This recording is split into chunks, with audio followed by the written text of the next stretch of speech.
Pessoal, boa tarde. Eu sou o Gustavo, membro da Liga Junguiana. Vou apresentar o Marcos, apresentar também a Semana da Psicologia. Mas antes disso, queria dar uma apresentada na Liga Junguiana. Tem muitos de vocês que nunca vieram, nunca participaram dos eventos da nossa liga.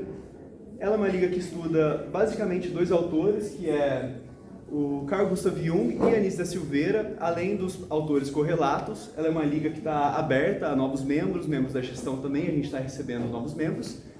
E basicamente é isso. Na nossa liga a gente tem grupos de estudo, palestras, eventos, viagens. A gente acabou de voltar, eu e o Marcelo, a gente esteve representando a liga lá em Minas Gerais, no Congresso Caminhos Junguianos da Federal de São João del Rei. Nós voltamos ontem, inclusive. E semana passada, toda a liga e mais o pessoal da universidade esteve no Rio de Janeiro, que nós fomos visitar o Museu das Imagens do Inconsciente com o professor Paulo Grangeiro, que é o orientador da Liga Junguiana. E basicamente é isso.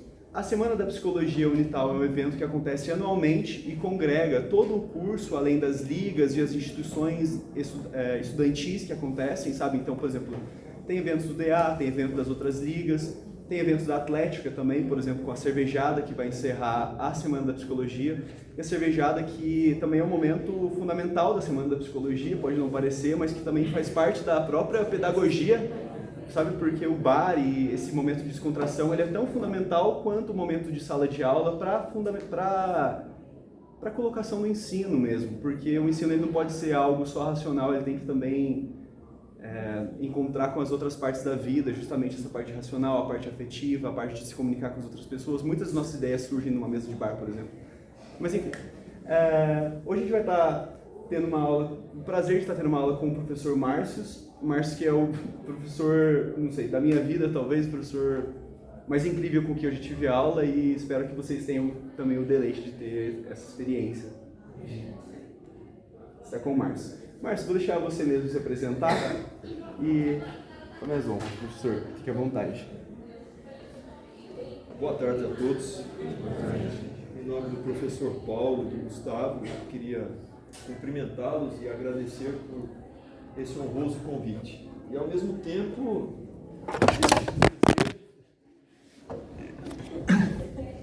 da minha preocupação.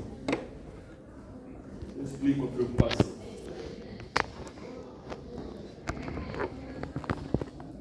Ainda que já tenha 3 décadas de magistério, minha formação não tem psicologia, tem formação no direito, na história e na filosofia. Atualmente só ministro aulas nos cursos de filosofia e teologia.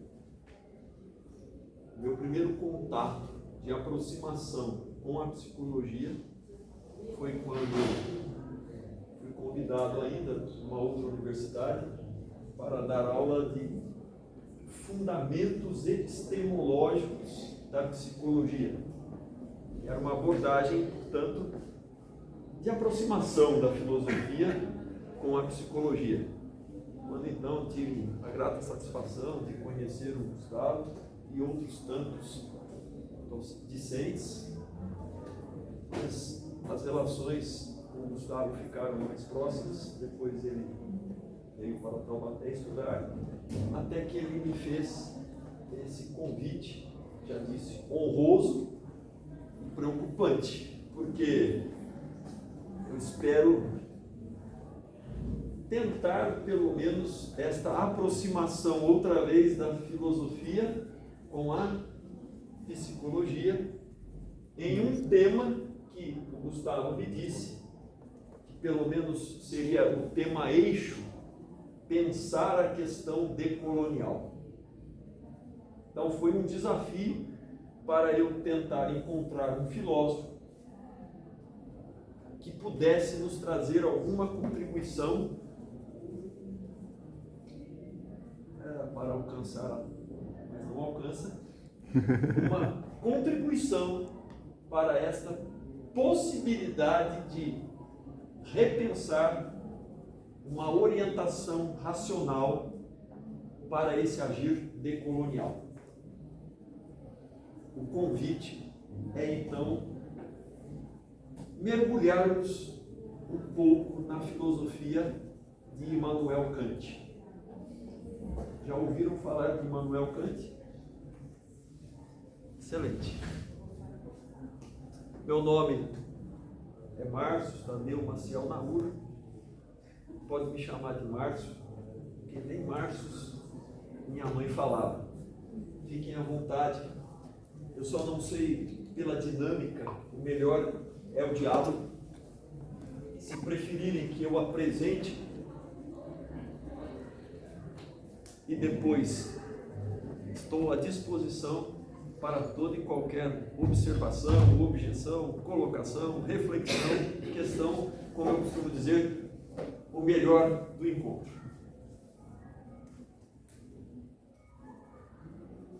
Para pensar a questão decolonial, a primeira ideia que me ocorre é a seguinte: não é possível pensar o colonial e o decolonial sem pensar na questão antropológica. É uma questão que envolve outra vez uma discussão sobre o homem, uma ideia de homem.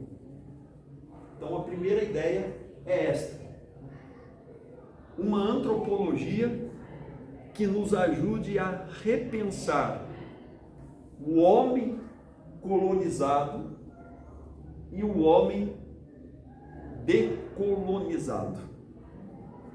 A escolha é Kant. Espero que ao final se justifique porque a escolha é Kant. Antes de abordar diretamente o Kant, eu quis trazer duas narrativas que permitem refletir sobre a questão decolonial. E as narrativas escolhidas, de certo modo, uma homenagem a um dos maiores escritores da literatura brasileira, Joaquim Maria Machado de Assis,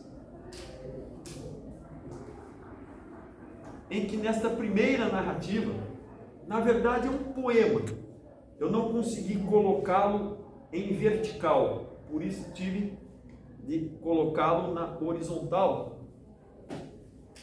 em que ele escreve sobre um povo indígena, Orizes, que vivia na região da Bahia e que, na ótica eurocêntrica, mais especificamente dos jesuítas, era um dos povos mais indomáveis, um dos povos mais indóceis, já conhecidos pelos colonizadores. Então, este trecho recortado, um povo indócil, diz Machado de Assis, ainda com uma linguagem da época e com perfil poético. Nessas brenhas achou ditosa pátria, livre como rebelde pensamento, que ímpia força não doma e airoso volve inteiro à eternidade. Guerra longa e porfiosa os adestrou nas armas. Rudes são os costumes, mais que quantos há criado este sol. Quantos na guerra o tacape meneiam vigoroso. Só nas festas de plumas se ataviam, ou na pele do tigre o corpo envolve, que o sol queimou, que a rispidez do inverno endureceu com os robustos troncos que só vergam o tufão. Tecer, não usam a preguiçosa rede em que se embale o corpo fatigado do guerreiro, nem as tabas erguem como outros povos. Mas, à sombra das árvores antigas, ou nas medonhas cavas dos rochedos, no duro chão, sobre mofinas ervas, acham sono de paz, jamais tolhido de ambições, de remorsos.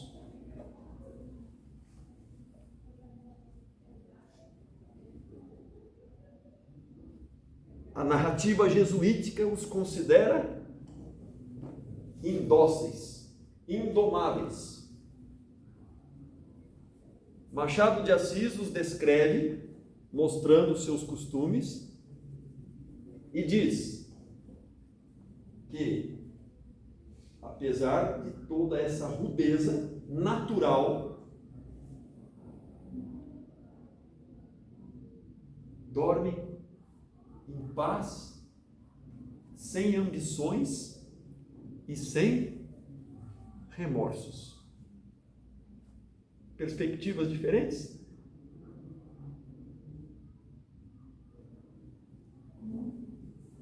O comentário, repare, Machado de Assis encontrou nas narrativas deste português, José Freire de Monterroio Mascarenhas.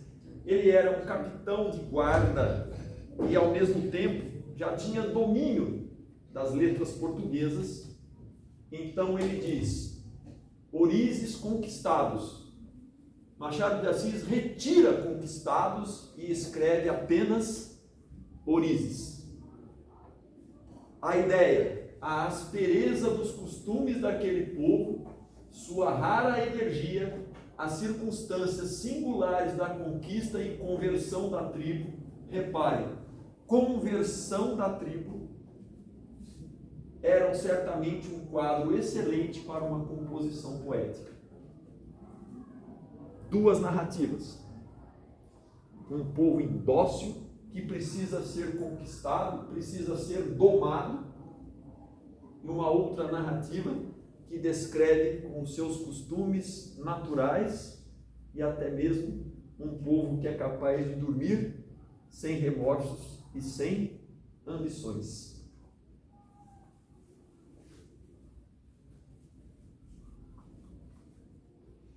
Depois, eu escolhi agora uma outra narrativa do mesmo escritor Machado de Assis, desta obra que é considerada uma das mais requintadas obras da literatura universal. Provavelmente já a leram, Memórias Póstumas de Brás Cubas. Permitam-me um rápido parênteses. E ela não é universal porque uma suposta influenciadora norte-americana recentemente diz que, ao ler literatura do mundo todo, até o momento não tinha encontrado nenhuma outra tão atraente como esta obra do nosso escritor Machado de Assis.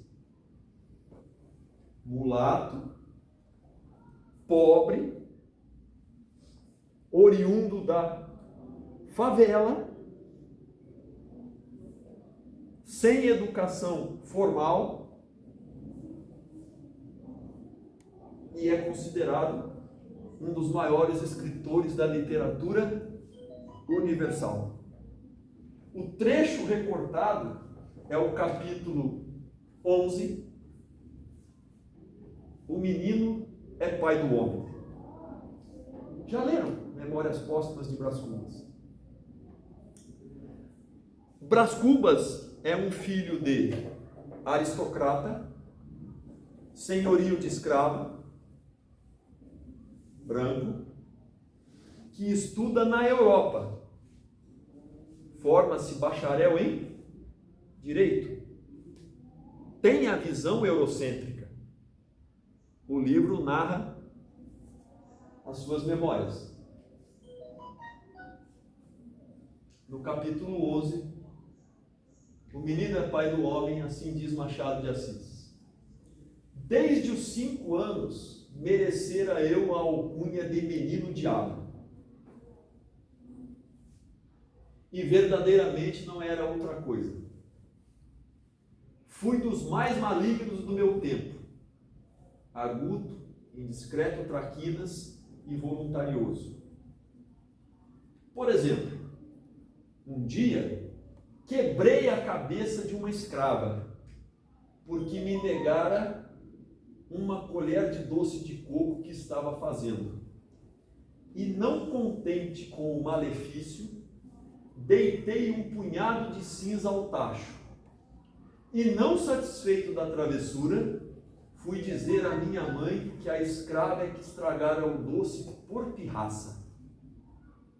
Eu tinha apenas 6 anos. Reparem agora. Prudêncio, um moleque de casa, era o meu cavalo de todos os dias. Punha as mãos no chão, recebia um cordel nos queixos, à guisa de freio, eu trepava-lhe ao dorso, com uma varinha na mão, fustigava, dava 1000 voltas, a um e outro lado, e ele obedecia.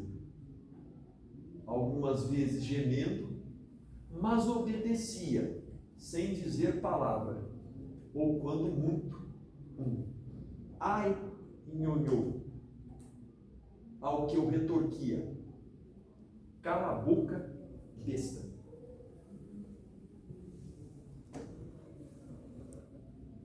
Parece uma inocente brincadeira de criança. Percebem a sutileza de Machado de Assis? Isso ele é um dos gênios da literatura.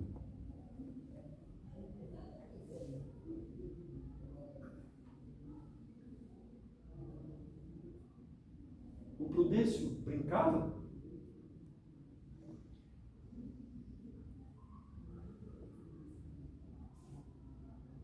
Ele era objeto. Guardem esta ideia. Ele era apenas um objeto de Brás Cubas. Não tinha subjetividade. Os povos ourizes também eram considerados apenas objetos, sem a sua subjetividade. Narrativas apresentadas. Então eu trago agora, já ingressando mais no universo antropológico, uma discussão muito importante do século XVI, da colonização. Reparem o que pensavam europeus. Bartolomeu de las Casas era um frade dominicano. Europeu. Nativos são como rebanhos que precisam ser ordenados. Não passam de animais que precisam ser ordenados. Este outro, historiador, jurista, filósofo e teólogo, Juan Ginés de Sepúlveda, eles não são sequer humanos. Não são humanos. E devem ser obrigados a ganhar humanidade. Nativos não são sequer seres humanos. Perceberam? Esse era um debate estabelecido nas universidades europeias no século XVI, quando já se iniciava a colonização. Um frade, um filósofo, teólogo, jurista e historiador.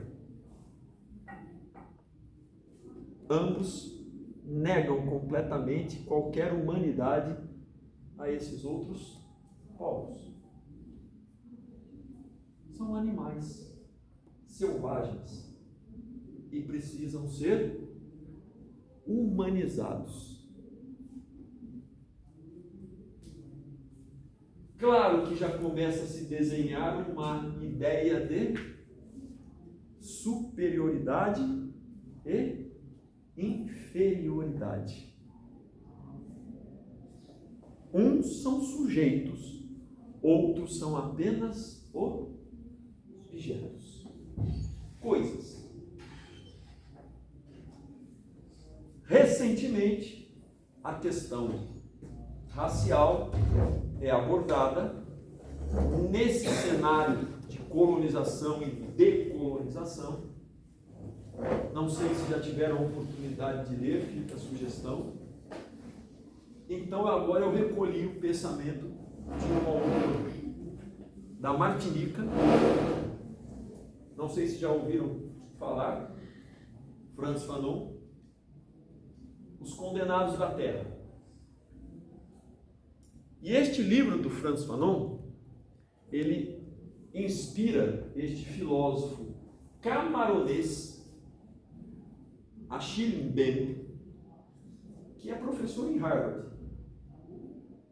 Professor em Harvard não significa que Harvard é tudo, mas é uma universidade respeitada entre tantas outras no mundo.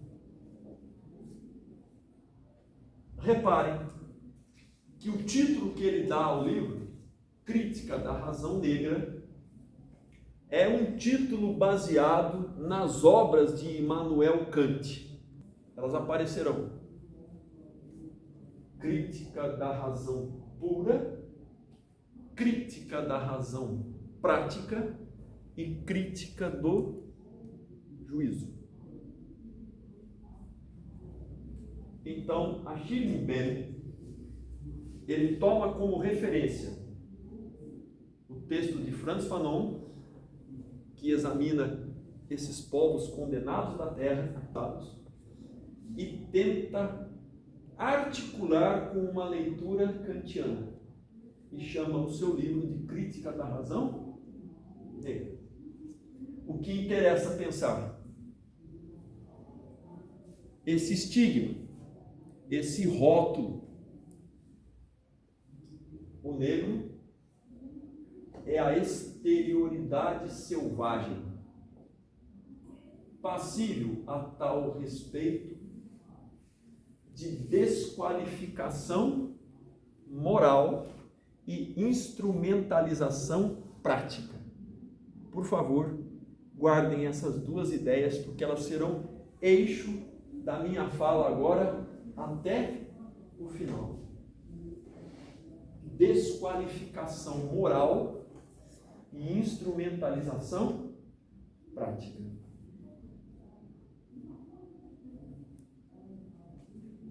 Pode-se abordar a questão decolonial pelos aspectos culturais, é possível, e por outros ângulos. Mas a nossa discussão passa necessariamente pela questão moral. Se não houver uma discussão moral, fica capenga a reorientação decolonial. O assunto destacado para esta conversa é moral, porque é o eixo que Achille Mbembe toma como referência da questão moral em Immanuel Kant.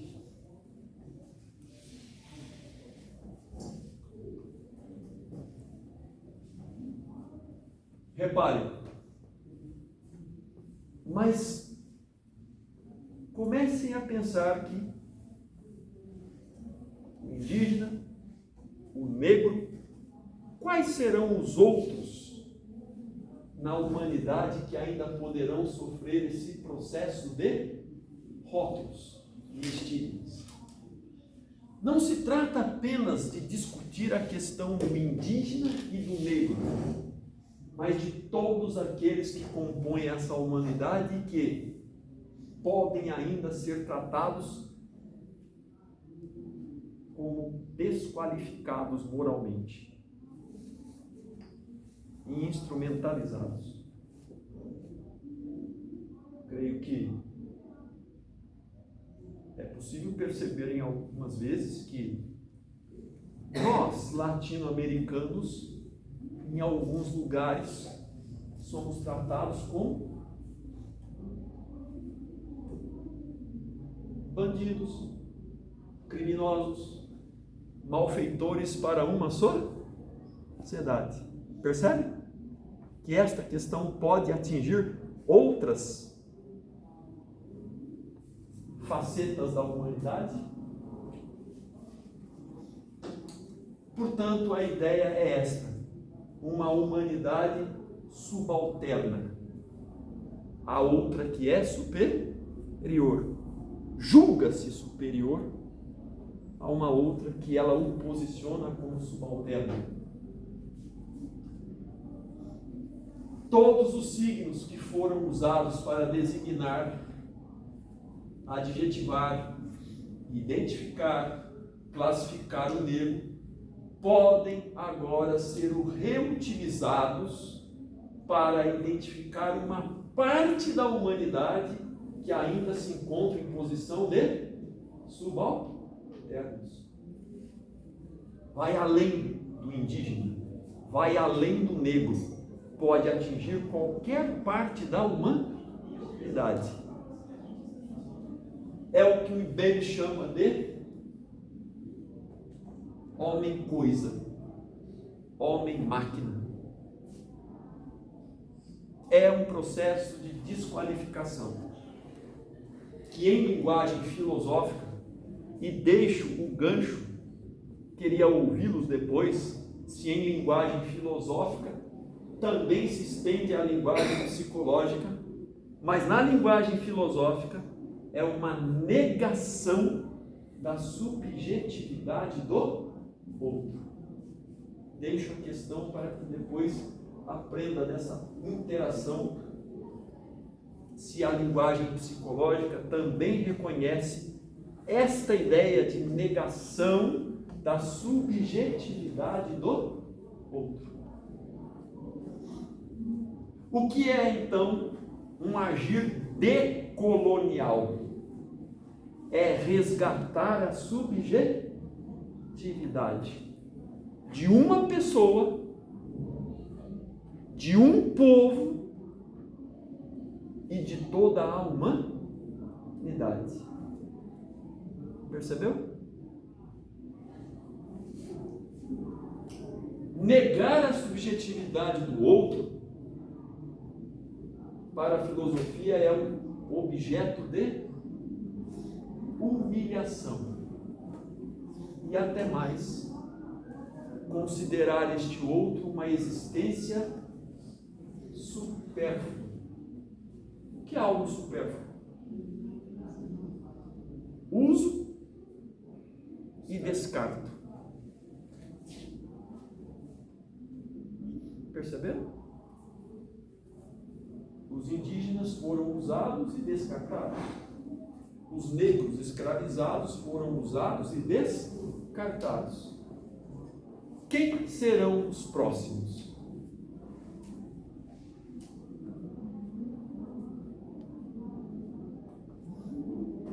Então agora eu tento apresentar uma alternativa, uma possibilidade de recuperar a subjetividade de uma pessoa, de um povo e de toda a humanidade. Trago então a filosofia de Immanuel Kant. Todas as telas agora são a respeito do pensamento de Kant. Como eu lhes disse, pensar a ação decolonial passa necessariamente pela questão antropológica. É preciso pensar e repensar a ideia de homem. No século XXI, ainda precisamos pensar a ideia de homem. Já não parece tão suficientemente esclarecida? Ainda não. Não sei se Kant nos ajudará. Espero. que alguma contribuição ele deixe. O início da discussão realizada por Immanuel Kant, um filósofo iluminista que viveu na Prússia Oriental, hoje é uma localidade, é um enclave russo na região do Báltico. Aquela cidade em que ele viveu tem agora um nome outra vez, Königsberg. Já foi Kaliningrado durante a Segunda Guerra Mundial na União Soviética. Königsberg. Kant viveu toda a sua vida em Königsberg, entrou para a universidade com 16 anos, na mesma universidade ele foi professor por mais de 40 anos. Alguns dados da biografia: um homem rigorosamente metódico, acordava no mesmo horário, tomava café no mesmo horário, escrevia no mesmo horário, dava as aulas no mesmo horário. Há até uma lenda que as pessoas ajustavam seus relógios pelos movimentos de Kant.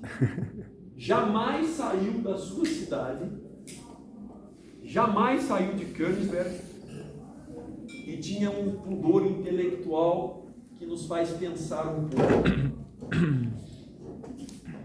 Eu já passei de 50 anos. Não sei se quantos já passaram de 50 anos neste ambiente.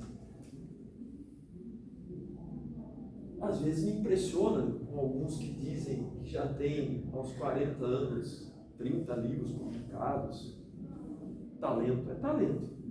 Mas o pudor de Kant, ele só começou a escrever seus livros, um dos mais desafiadores, Crítica da Razão Pura, depois de 50 anos. Porque antes ele julgava que ainda não tinha estofo suficiente para escrever nada digno de consideração. Feitas essas observações sobre Immanuel Kant, um dos assuntos abordados por Kant é a antropologia, uma ideia de homem. Repare, ele não viajou, foi o seu pensamento que viajou universalmente. Jamais colocou os pés fora de Königsberg. Quem for a Königsberg encontrará a Universidade de Königsberg e tem uma justa homenagem com um busto de Immanuel Kant.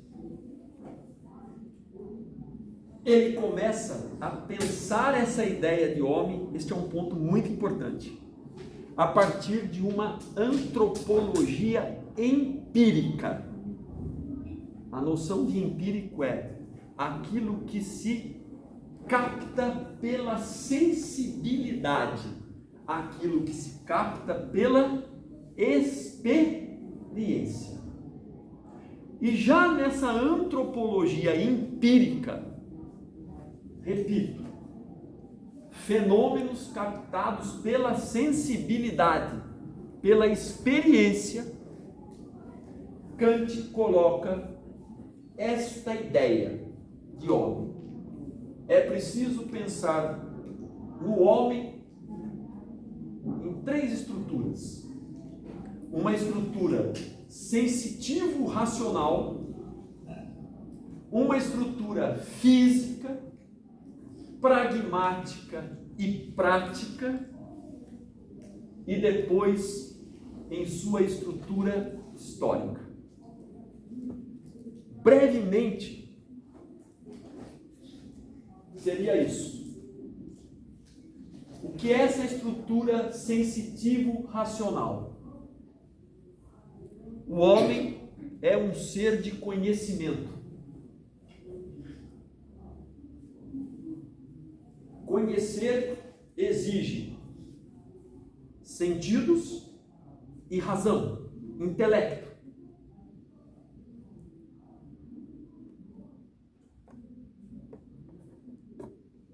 A segunda, estrutura física, é preciso identificar a natureza do homem.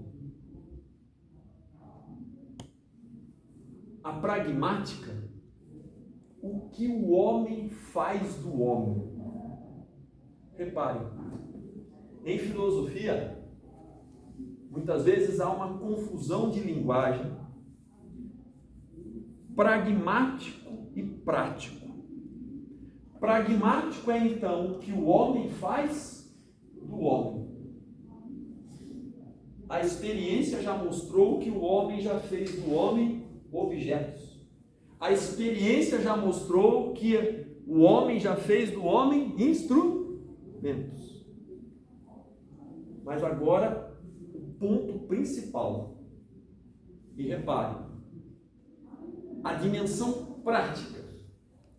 Prática em filosofia significa exatamente isto.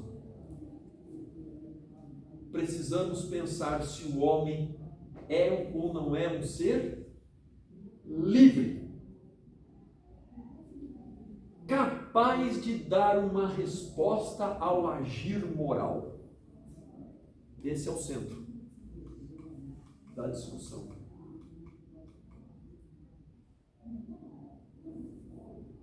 Uma antropologia baseada na razão prática, no agir moral. O homem é ou não é um ser livre, capaz de uma ação moral elevada em relação a outro homem, seja ele quem for, em qualquer tempo e em qualquer espaço. Entenderam?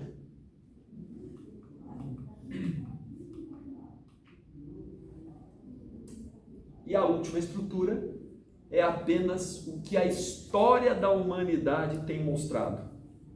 Qual é o destino do homem? Há muitas leituras filosóficas sobre a história. Farei apenas um paralelo.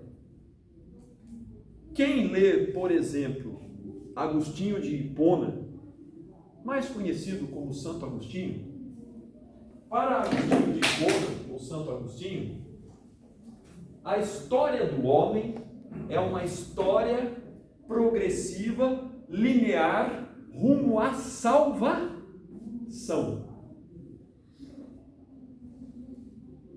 Das almas. Certo? A concepção de Kant é outra. A história do homem também é progressiva, linear, a humanidade avança. Em que direção? Na busca incessante do seu aperfeiçoamento moral. Entenderam? Quando hoje alguém diz, é possível cogitar uma nova escravização de algum outro povo? Ou até mesmo aquele que já foi escravizado poderia legitimamente, se poder tivesse, submeter quem o escravizou a uma escravização? A resposta de Kant para ambas as hipóteses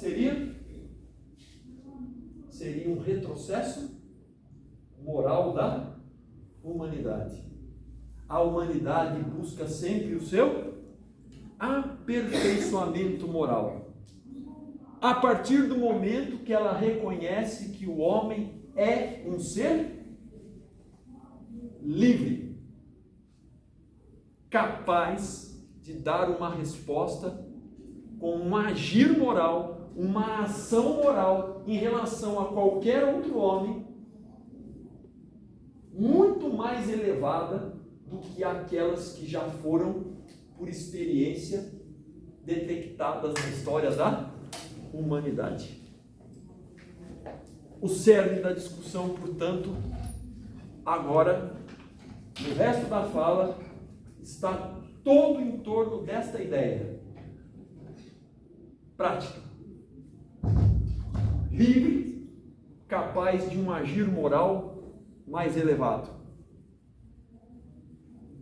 Lembrando, algo que tenha validade para as micro-relações, simplesmente entre duas pessoas, para relações entre grupos, para relações entre povos, para as relações de toda a humanidade, das micro às macro relações.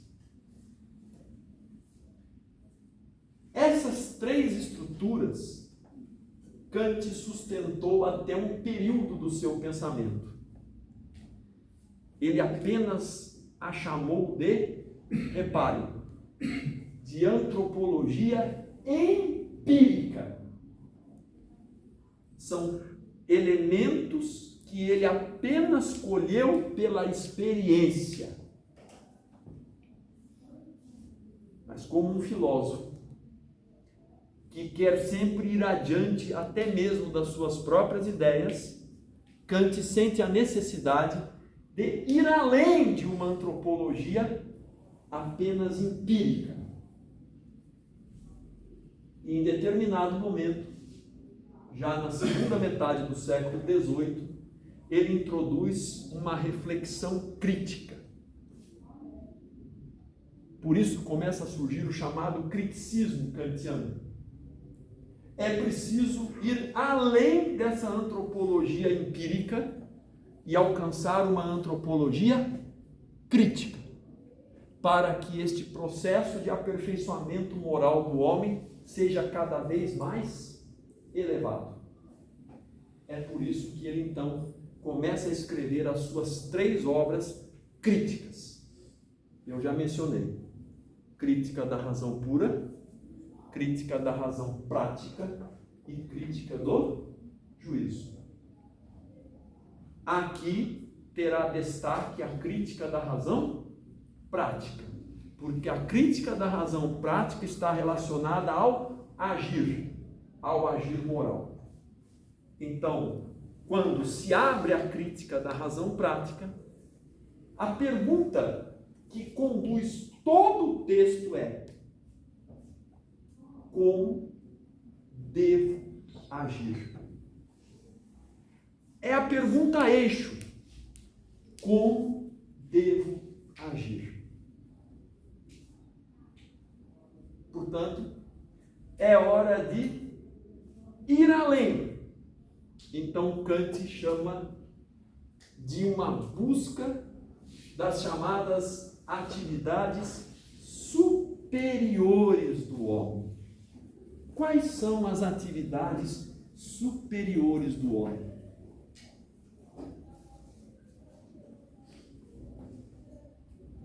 De qualquer homem.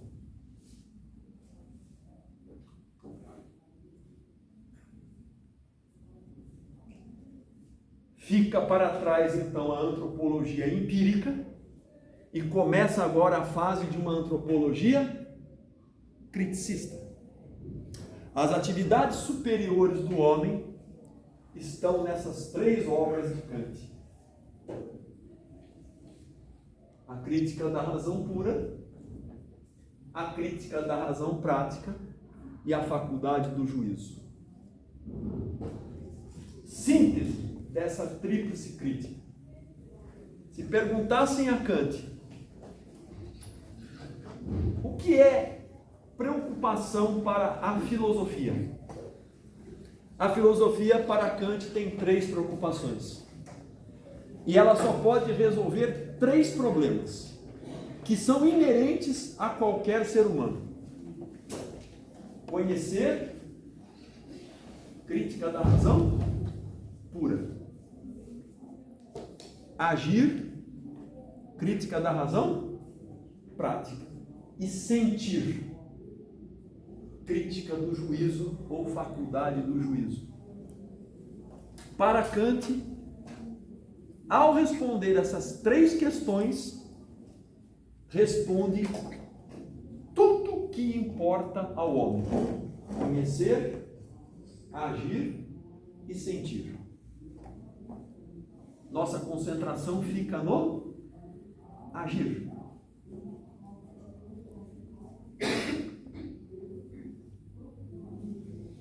Mas preciso fazer uma passagem pelo conhecer, porque Kant ainda tenta primeiro resolver a questão pelo conhecer. Sua filosofia é considerada o chamado idealismo transcendental. Em filosofia, essa palavra idealismo, ela tem 3 teorias. O idealismo platônico, o idealismo transcendental kantiano e o idealismo absoluto dos filósofos românticos do século XIX, que se basearam em Kant, Fichte, Schelling e Hegel. Mas é do idealismo transcendental de Kant que nós cuidaremos. Uma rápida noção de transcendental. Transcendental é aquilo que o sujeito estabelece para conhecer as coisas. Pode-se dizer assim, são condições de possibilidade que precisam ser estabelecidas para que se inicie o processo de conhecimento.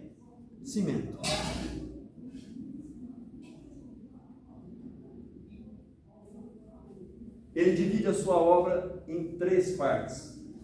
A estética transcendental, ou seja, quais as condições de possibilidade necessárias para que se exerça a sensibilidade. Depois ele chama de analítica transcendental, as condições de possibilidade para que se exerça a intelectividade. Conhecimento sensível e conhecimento inteligível. E quais as condições de possibilidade para a própria razão? Para Kant, o conhecimento, portanto, envolve sensibilidade, intelectividade e razão. Todas elas precisam ter suas condições a priorísticas. O que é o a priorístico? É o que se coloca anterior a toda e qualquer experiência. Só um exemplo para ilustrar. A experiência de fenômenos só pode ser bem realizada se 2 categorias estão como condição de possibilidade: tempo e espaço. Todos os fenômenos estão inseridos no tempo e no espaço. Tempo e espaço são condições a priorísticas para o exercício da experiência. Entende? Mas o que é importante agora? O importante é, não obstante todo esse esforço de Kant de formular uma teoria do conhecimento, mesmo assim ele chega a uma conclusão. Qual é a conclusão? Os limites da experiência são intransponíveis para o conhecimento. Mesmo com todas essas condições de possibilidade, tanto da sensibilidade, quanto da intelectividade, quanto da razão, nós só alcançaremos o conhecimento dos fenômenos e não a essência das coisas. O que Kant chama de numênico, coisa em si, a essência das coisas. O transcendente, eu disse transcendente e não transcendental. Portanto, Kant está convencido de que o conhecimento, o máximo que ele nos traz é a experiência. Mas mais experiência. Ele já tinha formulado uma antropologia empírica, mas ele quer agora uma antropologia crítica, mais elevada, de onde Kant conclui o seguinte: o que resta? Resta pensar a transposição da experiência pelo agir. Isso é genial. Não é o conhecimento que transpõe a experiência, mas é a ação. Percebe? Então, Kant desenvolve agora com mais profundidade esta busca de transposição da experiência pela ação, pelo agir. Lembra o que eu disse? Conhecer, agir, sentir. Para Kant, a transposição da experiência só se dará pela via da ação moral. E ele escreve, então, mais duas outras obras que se agregam à crítica da razão prática, em que está toda esta teoria da ação moral kantiana. A fundamentação da metafísica dos costumes, a crítica da razão prática e, finalmente, a metafísica dos costumes. Se perceberem o título, Fundamentação da Metafísica dos Costumes, em busca de uma metafísica dos costumes. Para quem tem alguma leitura da filosofia, a metafísica é o que há de mais elevado na filosofia. Eu não disse que buscaria uma ação moral elevada? Portanto, eu preciso alcançar uma metafísica da ação moral.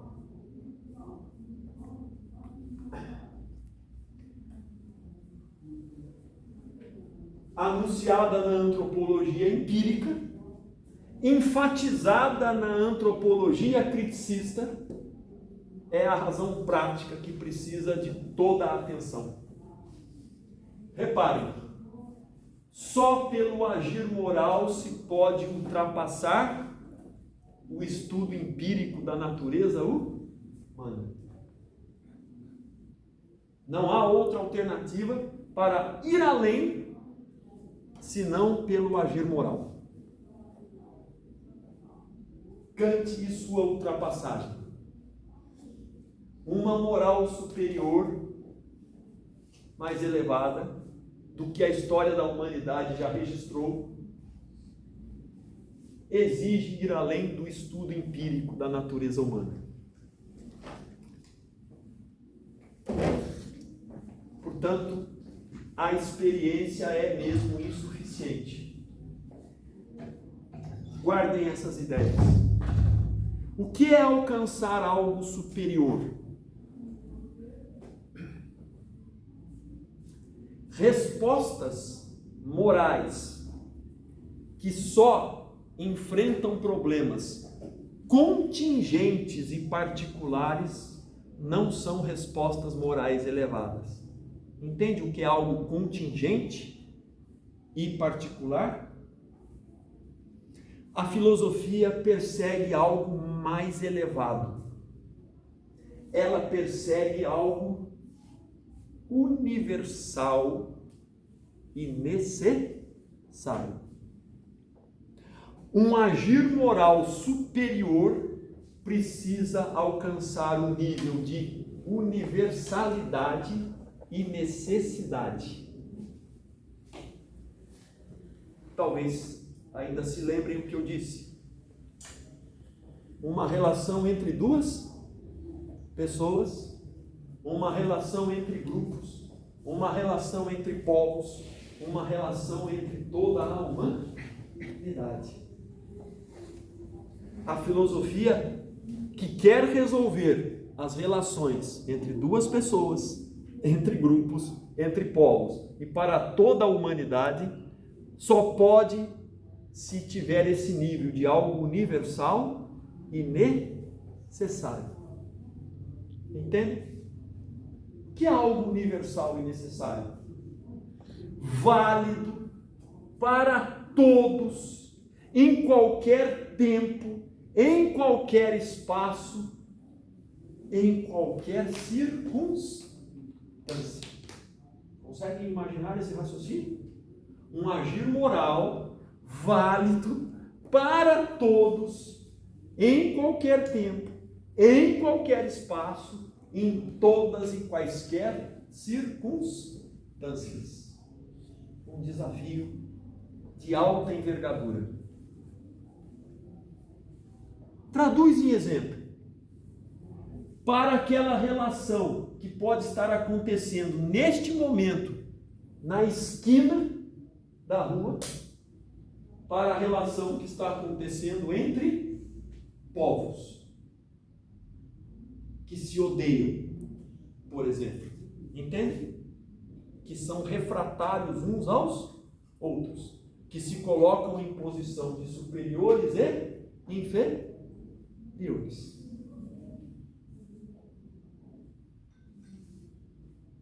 Portanto, é preciso alcançar princípios morais universais e necessários. Forçosamente válido para todos. Então, esta pergunta, como devo agir, é uma pergunta que cada pessoa deve fazer a si mesmo. Que a humanidade toda deva fazer a si mesma. E é então quando Kant estabelece o seu princípio, conhecido por imperativo categórico. Repare, por que é imperativo? Porque é ordem. Mas é uma ordem que se assimila com liberdade e com ciência. Ela não é imposta. Entende? E depois, é categórico. Esse, então, é o mais fundamental. O que é algo categórico? Algo que tenha aplicação incondicional. Prezados e prezadas, sei que é um exagero de síntese, mas é isso. As relações, em geral, são condicionadas. Todas elas têm um se. Se me tratares bem, terás tratamento recíproco. Se me tratares mal, isso é de uma beleza incrível. Nós somos limitados ao ser. Todas as nossas relações são condicionadas. Entendem? O categórico já não permite mais ser. Por isso ele é incondicional. Tentem imaginar relações morais elevadas que não são regidas por esta reciprocidade ser. Ser e somente ser. Tratá-lo-ei com dignidade, ser e somente ser, me tratar com dignidade. Não. Uma ação moral elevada é incondicional. Ela não coloca mais o ser para que a relação aconteça. Difícil. Os filósofos não são realmente fáceis, não de compreendê-los, mas muitas vezes de alcançar onde eles querem chegar. Mas ele quer chegar exatamente num aperfeiçoamento moral tão elevado da humanidade, que aí sim seríamos dignos de dizer: somos seres humanos. Entendendo? Imperativo porque é ordem. Categórico porque elimina toda e qualquer condição para que as relações sejam morais. A partir desta ideia, Kant então começa a dar as fórmulas do que é o imperativo categórico. O texto principal é este. Tem tradução portuguesa? Não tem tradução. É o português ainda de Portugal, edição 70. Claro que tem outras línguas. No alemão, evidentemente, e Kant era um prussiano que escrevia em alemão. Quem lê o alemão terá o privilégio de poder ler o texto no original. Mas tem tradução já em português. Repare, na fundamentação da metafísica dos costumes, então a primeira fórmula está assim estabelecida. Eu não disse que era o agir em questão?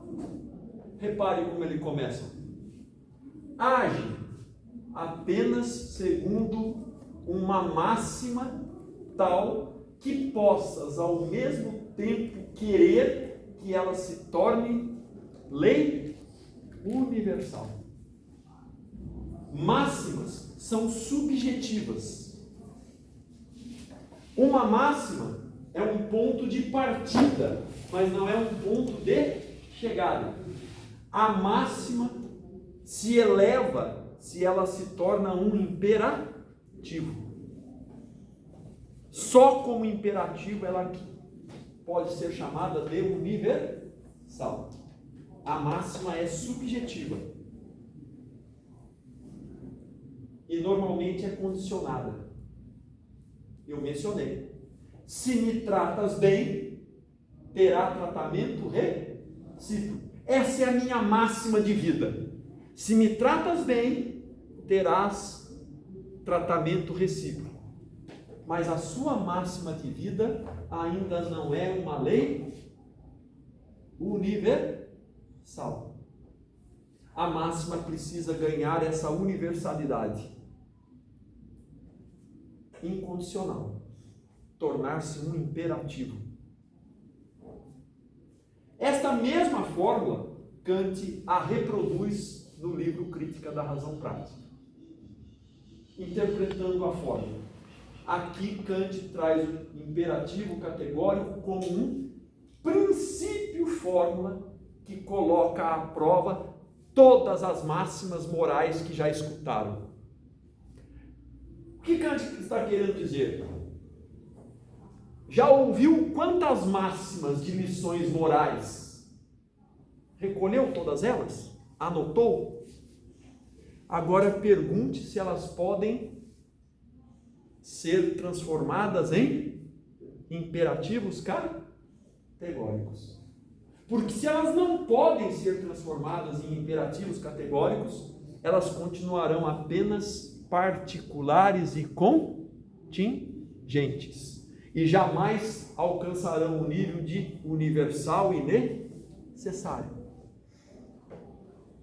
O desafio moral é transpor a máxima para um imperativo categórico.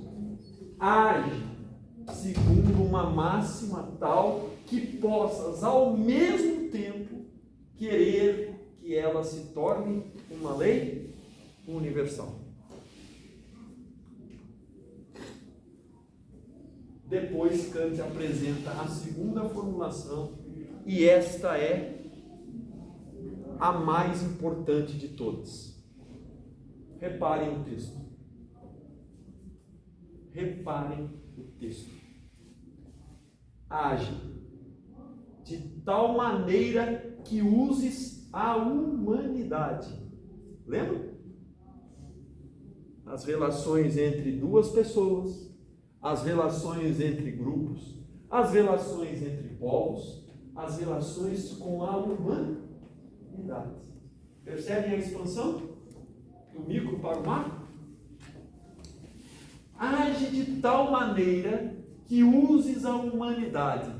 Agora ele traz para a singularidade. Na tua pessoa, como na de qualquer outra, sempre e simultaneamente como fim e nunca como meio.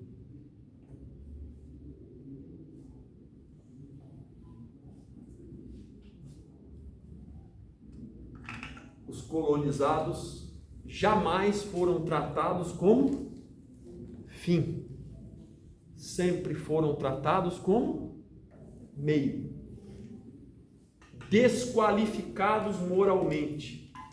Exemplo que a linguagem reproduz: indígena é preguiçoso e devasso, negro é indolente e malandro. Percebe? Isto pode se expandir para tantos outros grupos e povos. Age de tal maneira que na tua pessoa jamais use um ser humano como meio, porque ser humano não é objeto, ser humano não é instrumento. Usei, acabou a tinta, descartei. Podem refletir os impactos de pessoas. Comecemos pelas pessoas. Os senhores serão especialistas em tratar com pessoas que se percebem que foram usadas como meio e jamais foram tratadas verdadeiramente como fim. Sabe o que significa isso? São alienadas. O que é alienação? Neste caso, privadas da sua subjetividade. Alienadas. A subjetividade delas foi retirada, negada. E quem não tem essa subjetividade torna-se objeto de manipulação.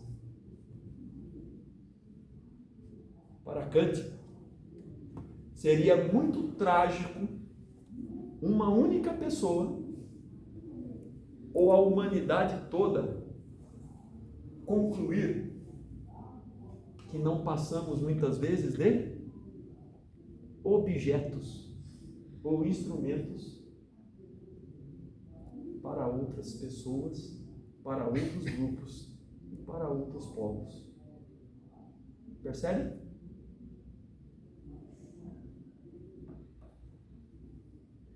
É difícil, inclusive, ter essa autocrítica.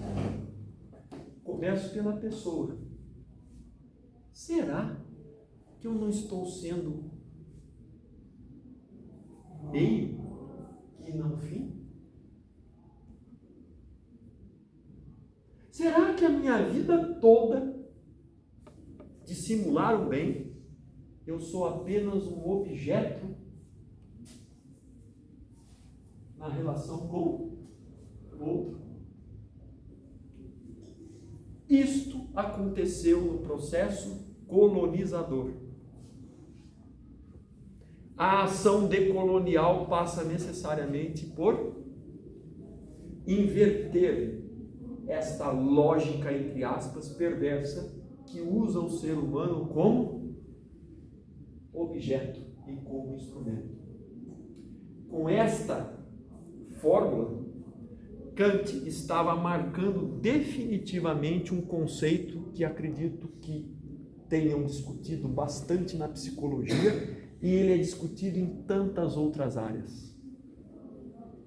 Kant está afirmando que só é possível dizer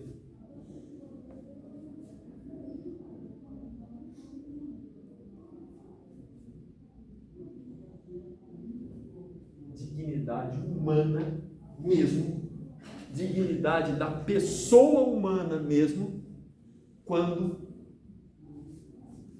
todas as relações deixarem de usar o ser humano como meio e tratarem o ser humano única e exclusivamente como fim. Prezados e prezadas, a linguagem da dignidade humana ganhou tentáculos. Todos falam de dignidade humana. Políticos, profissionais, mas não sabem exatamente o que é a dignidade humana. Kant é o responsável por formular esse conceito de dignidade humana, que só pode ser afirmado e reconhecido se, e somente se, desaparecer das relações humanas o meio e só permanecer o fim. Entenderam? Todos os outros discursos de dignidade humana são retóricas superficiais. Todos, dos políticos, dos profissionais e de todos aqueles que reverberam a importância da dignidade humana. Retórica superficial. Aqui Kant apresenta a fórmula. Já ouviram essa expressão? Respeito pelas pessoas. Mais precisamente, respeitemos a nossa humanidade. Ou seja, a sua natureza racional. Somos livres e não podemos jamais ser equiparados a instrumentos ou objetos. Concebida com a capacidade de adotar e seguir este princípio em todas as ações. Como devo agir?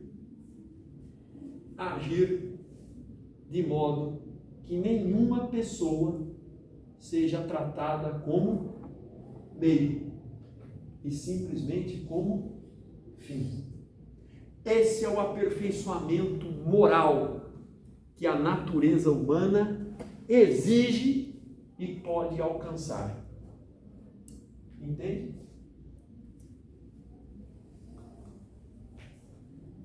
Ele ainda apresenta uma terceira fórmula, ainda na metafísica, agora na fundamentação da metafísica dos costumes, reiterando aquela ideia: age de modo que pelas tuas máximas possas ser um legislador de leis universais. Aqui Kant estabelece a fórmula de que é exigível agirmos segundo princípios que exprimem, agora, é a liberdade que se expressa na autonomia. Todo ser humano que é alienado da sua autonomia está sendo tratado como meio e não como fim. Percebe? É a autonomia que marca verdadeiramente a liberdade humana. É a autonomia que marca que as nossas relações não são relações instrumentalizadas ou reificadas. Reificadas significa coisificadas. Percebe?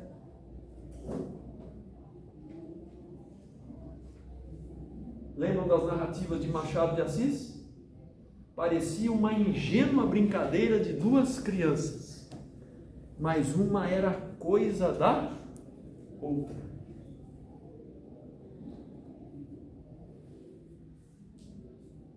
A autonomia é o valor da humanidade.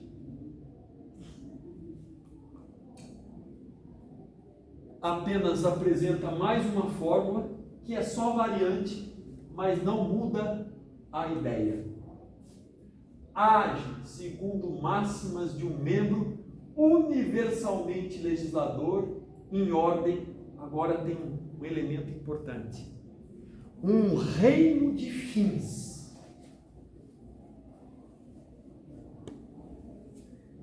Uma metáfora, aspas.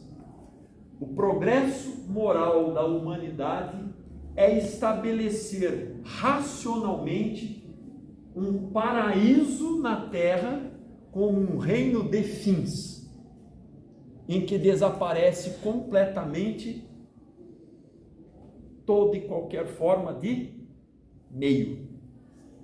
Esse é o progresso moral da humanidade. Não é alcançar o reino do céu,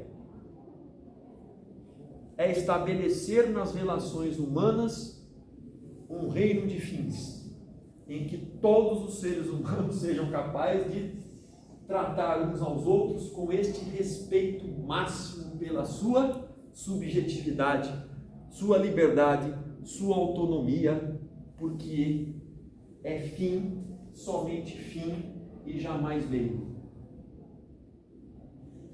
Se tem algo que distingue o ser humano de tudo, é que ele jamais pode ser transformado em coisa, em objeto, em instrumento. Mas, lamentavelmente, é o que a história da humanidade ainda registra.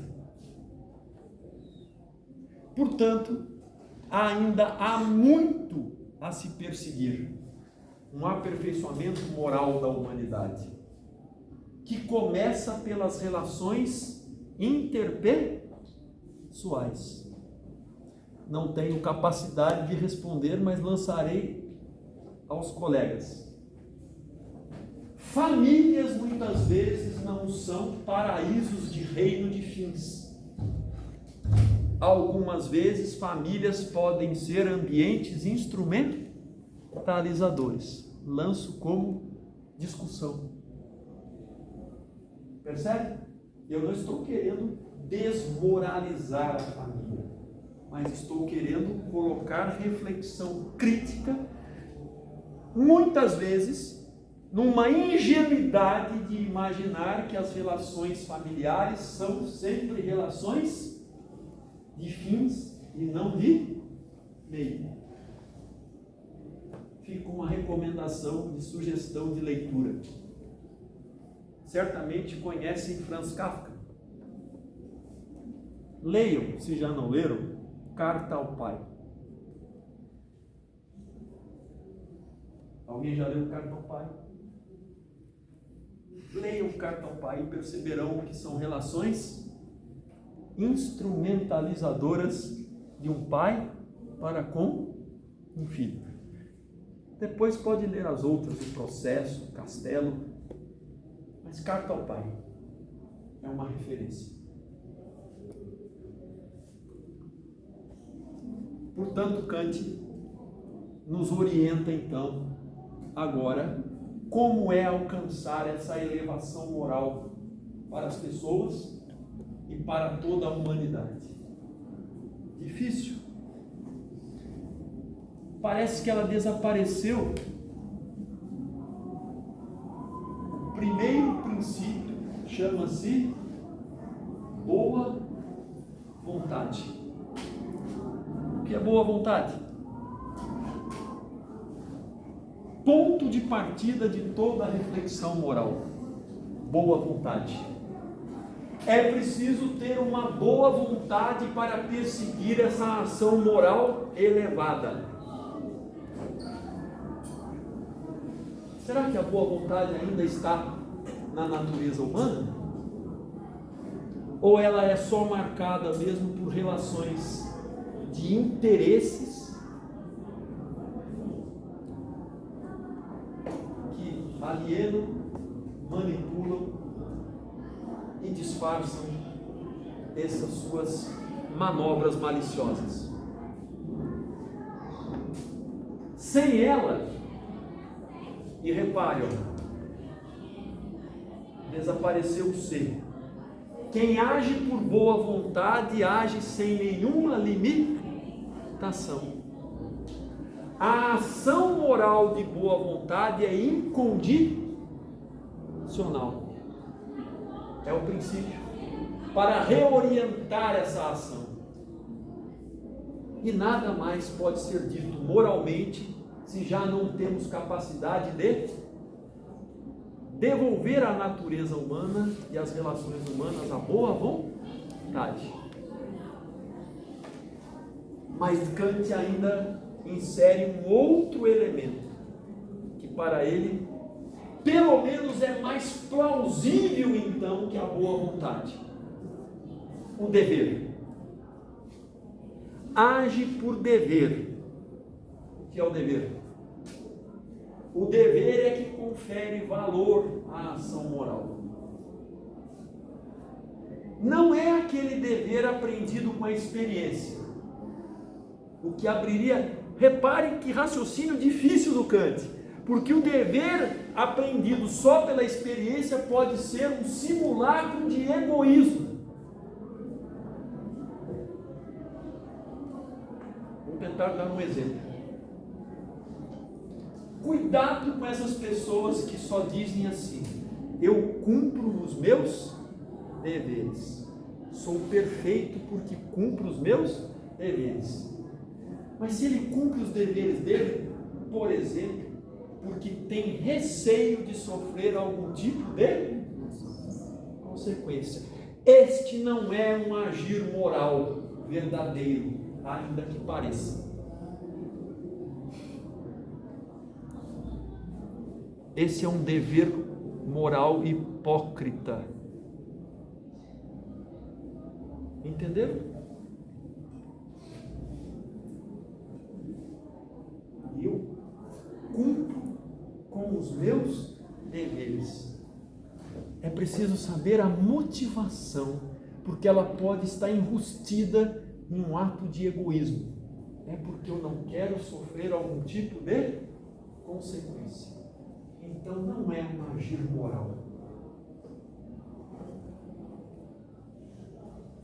Exemplo simples. Eu cumpro com o meu dever de motorista. Não ando em excesso de velocidade, mas somente quando estou perto do radar, para que não sofra uma. Esse não é uma ação realmente moral. Entenderam? Então é preciso da lei moral.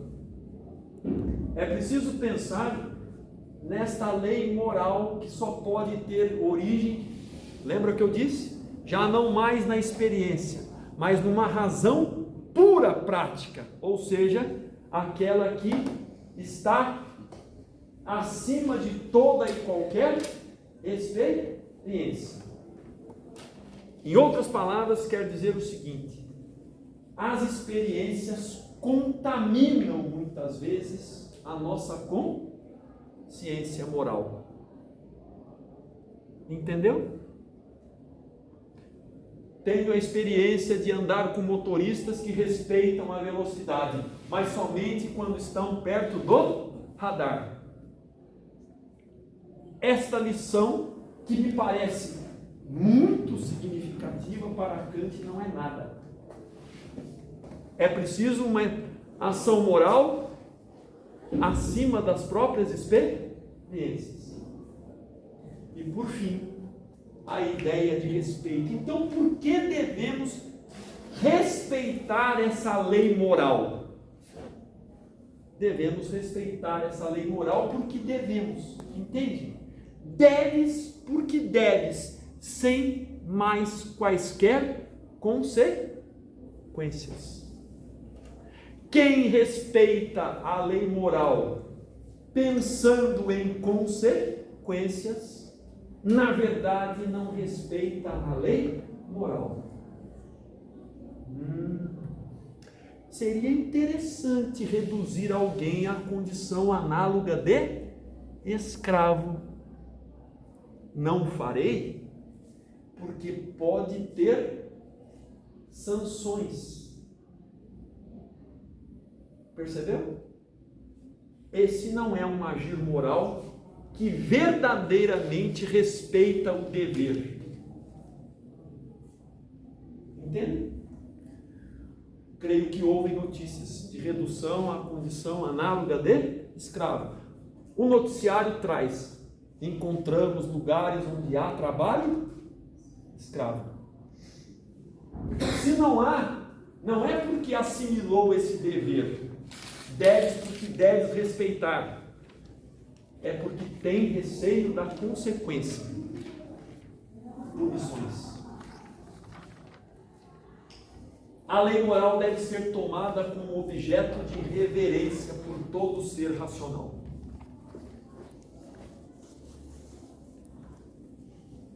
Com isso podemos traçar 3, pelo menos, ideias fundamentais que concluem esse pensamento de Kant.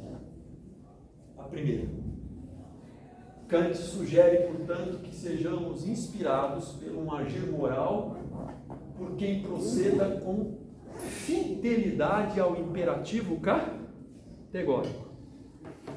Ages de tal modo que uses a humanidade na tua pessoa sempre como fim e jamais como meio. É o que Kant chama de filosofia moral transcendental. Do que preferir, reparem, padrões populares, filosofia popular. Leia o exemplo comigo. Aquele que age pela experiência, sensibilidade colhida, porque espalha contentamento. Agir bem porque espalha contentamento. Eu aprendi com a minha família. Eu aprendi com esta sociedade. Isto não é suficiente para Kant. Ou pior, agir bem para agradar a algum Deus.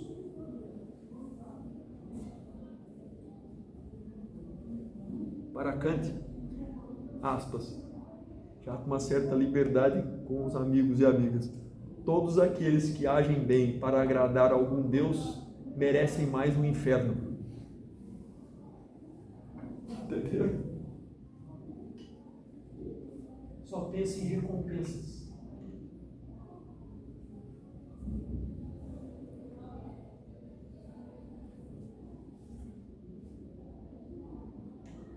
Só querem recompensas.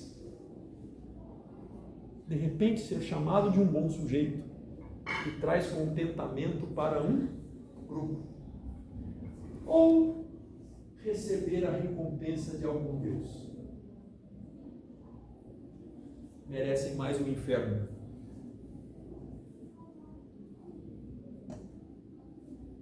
É exigente, não é? Kant então diz: a sua reflexão que parece mais desconcertante. Reparem. Imagine alguém que não se move por compaixão. Eu poderia acrescentar por empatia. Desprovido de compaixão. Desprovido de empatia. Imagine se alguém chegar aqui e disser: não esperem de mim nenhum ato de compaixão. Eu sou desprovido de compaixão. Que rótulo ele já receberia?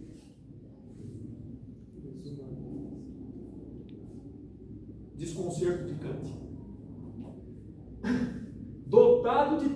temperamento frio e completamente indiferente às dores do outro. Parece que Kant é um amoral ou um imoral, porque aprendeu a agir por compaixão com a vovó, com o vovô, com o papai, com a mamãe, entendeu?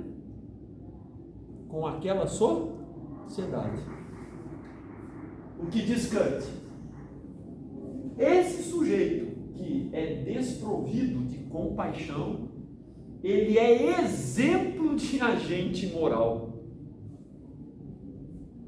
Imagina, você sai depois dessa conversa e diz: quer um exemplo de alguém que é moral? É aquele que age sem qualquer compaixão. Causaria estranheza. Terminando. Ele age moralmente em alto nível de excelência. Esse que é desprovido de compaixão. Porque ele tem apenas o dever como sua única motivação. Nada mais. Termino. Enfim, a ação tem valor moral somente se é praticada por dever, mesmo que o agente seja completamente destituído dos mais nobres sentimentos. Só essa ação moral elevada pode transformar as relações entre pessoas, entre povos e toda a humanidade, porque ela é uma exigência racional e não apenas um sentimento nobre que pode ser partilhado ou não em alguma circunstância da vida. Muito obrigado.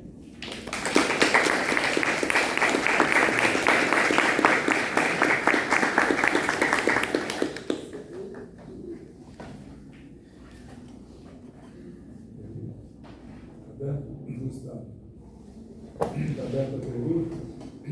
Pode perguntar, professor, fica à vontade. Mas antes de tudo, Márcio, eu quero agradecer e aprendi muito hoje. Imagina, professor, eu que agradeço. Estou pensando aqui na psicologia, porque Sim. a gente tem uma psicologia muito funcionalista, sabe? Essa temática do desenvolvimento moral é pouco abordada, eu acho. Porque a gente está muito no utilitarismo, né? Esse viés funcionalista. Sim. É uma pena. Eu dei publiquei artigo com uma teoria que talvez os alunos um pouco vejam, que é o desenvolvimento moral segundo Kohlberg, né? Kohlberg, Lawrence Kohlberg, que ele escreveu 2 grandes... Como chama, professor? Kohlberg. Ele escreveu duas grandes obras: Filosofia do Desenvolvimento Moral e, em seguida, a Psicologia do Desenvolvimento Moral. Nunca ouvi falar do autor. Olha que interessante. Não, para trazer para a psicologia, Claro, né? excelente. Essa ponte, né? E ele era um kantiano, sem dúvida. Era um kantiano? Sem dúvida, porque, afinal de contas, é essa questão que ele coloca no mais alto nível possível do desenvolvimento moral. E ele faz até pesquisa sobre a distribuição das formas do raciocínio a partir de decisões morais, problemas hipotéticos, tá? E descobre que pouquíssima gente alcança o último nível, esse nível. Pouquíssimo, raríssimo. Ele quis até abandonar o último estágio, que ele entende que é o respeito pelas pessoas, agir por princípios. As pessoas agem por medo, buscam recompensa, de aprovação, de agradar um grupo. Foi bem colocado aqui exatamente isso. E aí tem outro autor que também engraçado, eu falo sobre isso no curso de Direito, dos alunos de Direito, mas não aqui, né, Psicologia, que é o próprio Albert Bandura, quando ele estabeleceu 8 mecanismos do desengajamento. Como chama o autor, professor? Bandura. Sim. Psicólogo canadense, trabalhou nos Estados Unidos, em Ferrari, foi... não lembro agora da universidade. Uma das grandes. Não. E o Bandura, ele tenta explicar que a psicologia tem que tentar explicar ou dar conta de achar a compreender por que é que não se alcança. Por que não se alcança? Por que as pessoas não são racionais, certo? Como deveriam ou poderiam ser. Eu entendo que o próprio Kant já colocou, as pessoas são mantidas em estado de minoridade, né? Mas elas poderiam saperear, né? Exatamente. Né? E o Bandura estabeleceu mecanismos, entre tantos, tem dois fundamentais que justificam a ação deletéria prejudicial ao outro. E aí vai ao encontro da sua fala. Um deles é entre 8, mas vou falar dos dois últimos. É a desumanização do outro, tratar como coisa, como objeto, como animal, como sub-humano. E o outro é atribuição de culpa.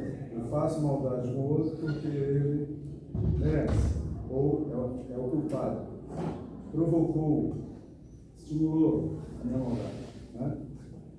Então, assim, ao mesmo tempo que é completamente necessário, né?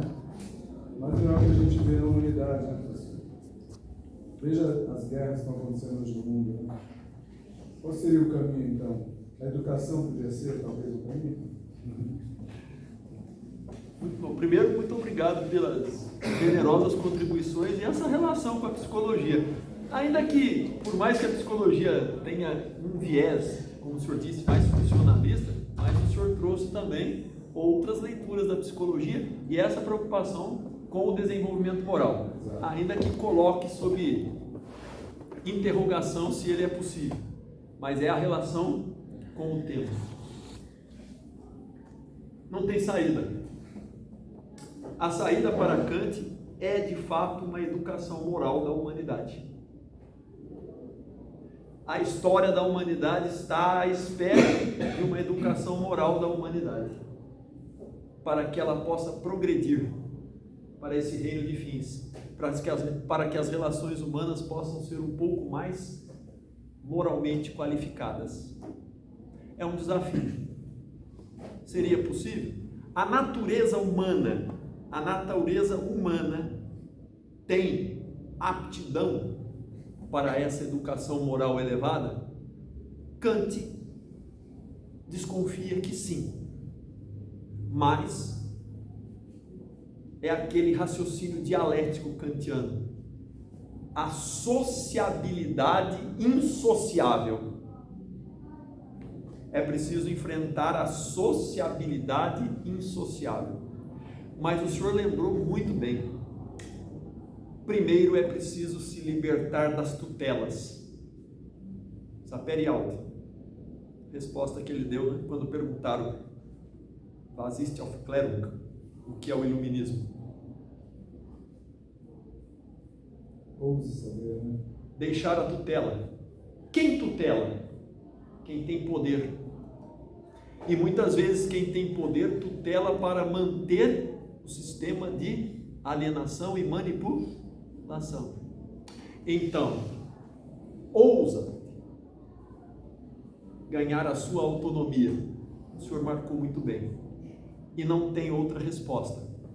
A humanidade, por mais que ela tenha essa sociabilidade insociável, é a lapidação da sua natureza humana por uma educação moral que pode contribuir para esse avanço. Não é mais por seguir só padrões populares, é desconcertante. A compaixão mudará a humanidade? Não mudará. É um sentimento nobre que pode tratar de algumas relações, mas ela não tem esse grau de imperativo categórico. Portanto, a transformação mesmo de todas as relações pressupõe essa educação da natureza humana. A resposta não é outra, professor. O que é o desenvolvimento humano? Para Kant, é um processo de educação moral da pessoa e de toda a humanidade. Ainda bem que a psicologia tem, eu fiquei preocupado com isso que eu ia dizer. Márcio, não há nada na psicologia que possa referendar essas ideias de Kant. E quem sabe, né, professor? Talvez a psicologia pudesse contribuir para essa educação moral da humanidade. E ela pode. Sim.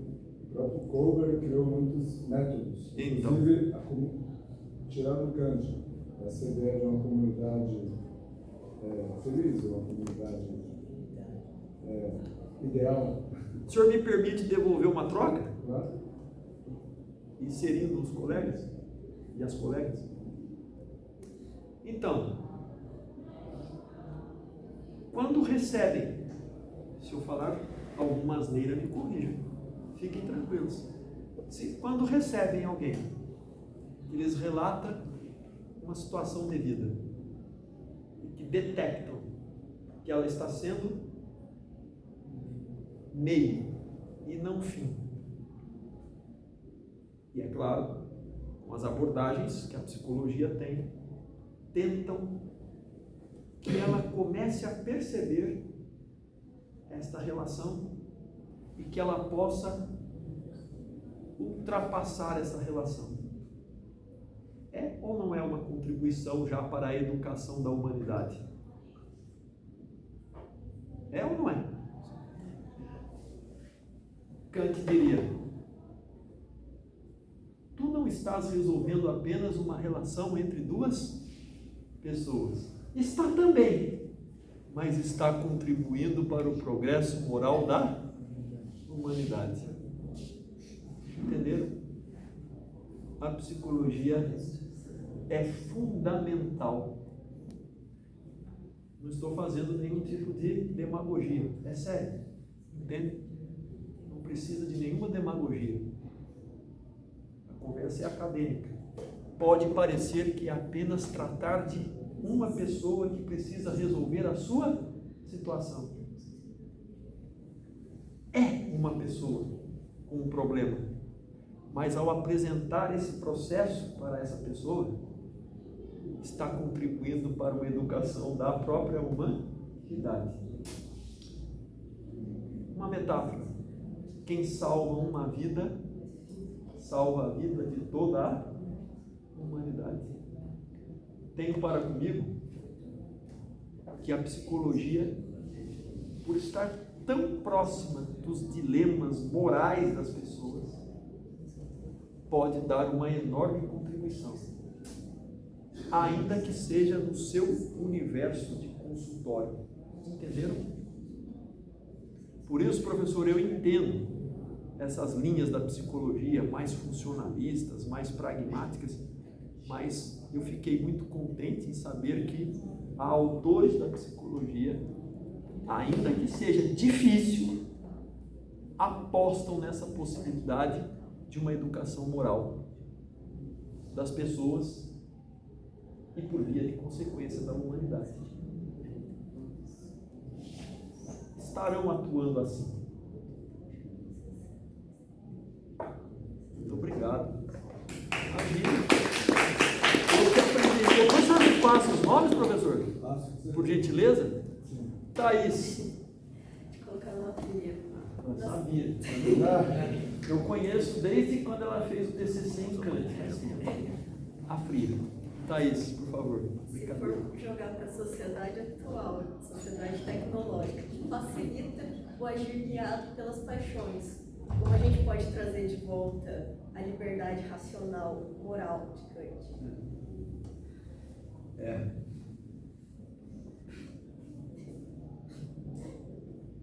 Quer dizer que essa rede social tecnológica ela é movida a emoções e paixões? Facilita bastante. Bastante.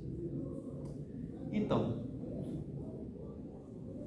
não se descarta no ser humano emoções e paixões, mas elas são perigosas, são sempre perigosas. Por quê? Porque elas podem traduzir, Thaís, esse exemplo, às vezes podem traduzir até sentimentos nobres. Nem tudo é tão ofensivo. Eu não fui acostumado com essa época. Hoje você recebe para uma mensagem, corações, como chama aquilo? Esse, muito obrigado. Sorridentes. Não é? O problema, Thaís, de novo, é que elas ficam restritas ao universo, por mais que pareça ser tão amplo, ao universo do contingente, do particular. Falta esta racionalidade. O agir moral não é um agir movido por paixão, nem mesmo por compaixão. Porque pode ter compaixão por uns e não ter por outros. Percebeu? Ainda que seja um sentimento nobre, mas ele é limitado. E o que é limitado para Kant torna-se condicionado. Se me mandastes um coração, devolvo com um coração. Se não me mandastes um coração, não devolvo com um coração. Aliás, eu não devolvo nenhuma mensagem que eu recebo com um coração, com outro coração. Não é por exigência, é porque eu não sei também como realmente estabelece esse procedimento. Mas agora pensando, né, Thaís, a resposta é desconcertante. A paixão e a compaixão pode parecer que move o mundo. É um sentimento nobre. A rede social tem sentimentos nobres. Tem ofensivos, mas tem sentimentos nobres. Sentimentos nobres não elevam a natureza humana a um plano mais racional, capaz de agir simplesmente pelo dever moral de agir, que é tratar todo e qualquer ser humano, em qualquer circunstância, em qualquer tempo e espaço, sem exceção. O que os senhores me diriam? Entende? Eu posso ilustrar com um exemplo a sua pergunta e peço ajuda à psicologia. Não tenho problema de partilhar esse exemplo. A minha avó paterna, que morreu com 98 anos, como toda mãe, ela tinha um desejo só: que nenhum filho morresse antes dela. Ordem natural das coisas. Mas não aconteceu. Não aconteceu. Morreu um filho antes dela. Uma cidade muito pequena, família reunida, era o momento do enterro. A questão era: conta para ela ou não conta que o filho morreu? Uma prima sugere: não conta. Por compaixão, não conta, porque ela sofrerá muito. Eu perguntei à minha prima: está sugerindo mentira por omissão? O Kant tem um texto: se existe justificativa para a mentira por um gesto de amor, paixão ou compaixão. Ilustra a sua pergunta? Então eu perguntei a ela: prima, tem certeza? Para não causar sofrimento para a vovó, mentiu. É por compaixão. Por que causar esse sofrimento a ela? E eu disse: essa não é uma ação moral elevada, ainda que tenha um sentimento nobre. Mas deixemos que os filhos decidam. Nós somos apenas netos. Reuniram-se os filhos. estavam à mesa professor Thaís, colegas, o debate posto. Agir por sentimento de não causar sofrimento àquela idosa. Agir moralmente em qualquer circunstância, ainda que cause sofrimento, como um agir moral elevado.